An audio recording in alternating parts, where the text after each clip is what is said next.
Ngayong araw nga mga idol ay naisipan kong buksan na rin kinuha natin sa Shopee. At ari ilang araw nang nasa aking tulugan. Hindi ko nga malingilan dahil ako ay gym pagkatapos ng trabaho. Dahil nga isang oras tayo sa gym.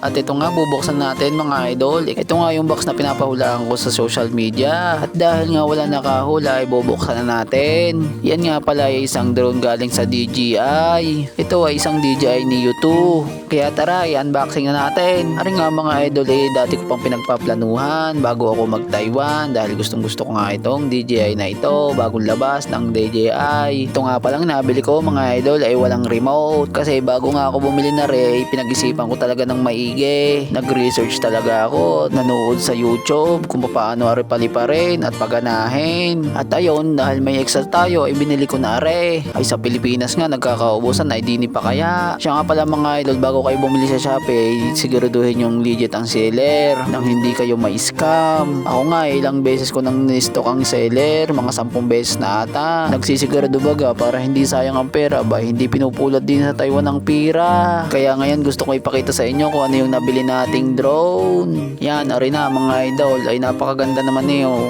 Ayon sa aking pagre-research ay madami itong pwedeng gawin kahit walang remote.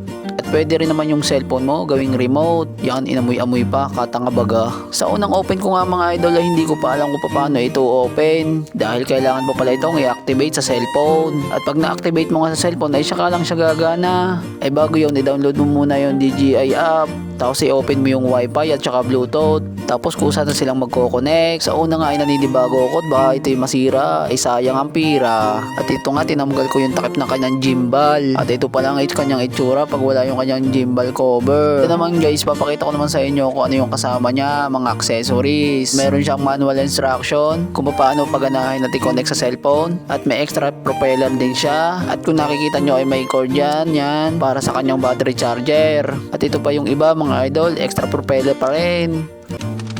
At bago ka nga i-connect sa cellphone ay binasa ko muna yung instruction. Basa ko na tinesting ko na sa labas. Talaga namang napakahusay Ayan, pag sinuwipe mo yung dalawang kamay mo ay lalayo. Ayan kagaling Yan nga palang tawag dyan mga idol ay naka-follow mode.